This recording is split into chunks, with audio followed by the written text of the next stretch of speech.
When high school comes to an end, some of us aren't ready for college. At the time, because I was a little goofy, maybe a little immature, a little joking around. So my dad said, well, go to the Army, and then when you come out, you can go to school. So I went to the Army for 3 years. My official title was a petroleum supply specialist. So I was a gas tank on wheels. It was fun. I mean, a lot of people think, that you're always running around with guns and all of that stuff and weapons.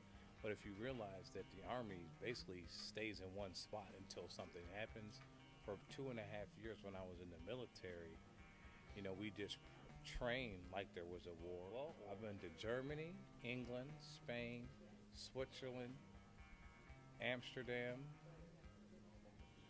France, Portugal, and Italy. After I left the Army, I moved back in with my parents, and then I started college at Prairie State. Like many of us, Mr. Vivian was undecided about his major. I wanted to be a stockbroker because they made all the money, Wall Street. Then I took one accounting class, got an F, because I didn't like it.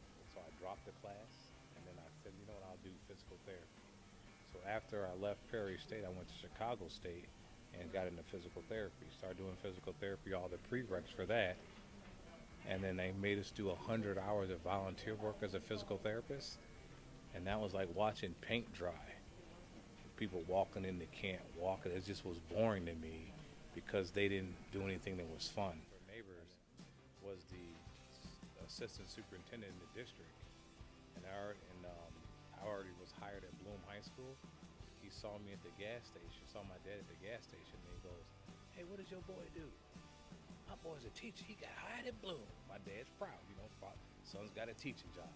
And my neighbor goes, your son don't want to work there. He wants to come to Bremen because we pay more money. So then he came by, picked up my application and all of that, and I was hired by Mrs. Mendenhall, the principal for Dr. Kabilkas. Why did I want to teach? I don't know if I really wanted to teach it. I just always liked it, and since it was similar to physical therapy and occupational therapy, and I was getting up in my maturity, so I just knew I wanted to teach. So since I had a lot of those prereqs already, I kind of said, well, you know what, I'll do it, because I did like it. You see him in the hallway, you see him at school events, and he might even be your teacher. Mr. Vivian is someone you should know.